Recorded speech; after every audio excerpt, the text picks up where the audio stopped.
Le prix des transports à Paris va doubler pendant les JO. Alors que le prix du pass Navigo est en passe d'augmenter, Valérie Pécresse a annoncé une très mauvaise nouvelle pour les usagers d'Île-de-France. Ce n'est plus une surprise, le pass Navigo va augmenter en 2024. Le tarif officiel a été confirmé cette semaine, et s'il doit encore passer par l'approbation des élus, il faut d'ores et déjà s'attendre à 2,30 € de hausse chaque mois.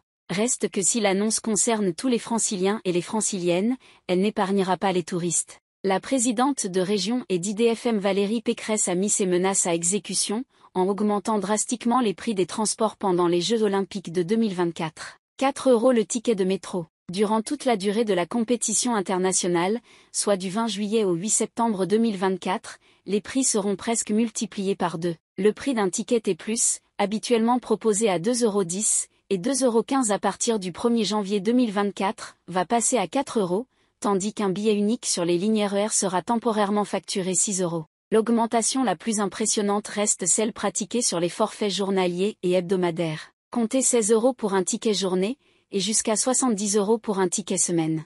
Valérie Pécresse annonce le doublement des prix des transports pendant les J.O 2024 à Paris. Ticket de métro à 4 €, 2,10 € aujourd'hui, un ticket pour la journée à 16 €, un nouvel abonnement à la semaine à 70 €. Pas question que les franciliens paient ce coût. Cette augmentation des prix ne devrait toutefois pas impacter les résidents d'Île-de-France. L'offre de transport va être considérablement augmentée à l'occasion des Jeux Olympiques, mais il n'est pas question que les franciliens et les franciliennes paient ce coût, a estimé Valérie Pécresse dans une vidéo récemment publiée sur ses réseaux sociaux. Ainsi, les titulaires d'un pass annuel ou mensuel, mais aussi d'un forfait senior ou Imagin Air ne subiront aucune hausse de prix. Une maigre consolation qui reste toujours bonne à prendre en pleine période d'inflation généralisée. En revanche, les choses seront un peu plus compliquées pour les titulaires d'un pass Navigo Easy ou Liberté Plus. Ces derniers devront prendre leurs dispositions avant le 20 juillet prochain, afin de s'assurer des déplacements à moindre frais pendant la période des Jeux Olympiques. Avec cette décision, la RATP espère sans doute redresser la barre d'un navire à la dérive.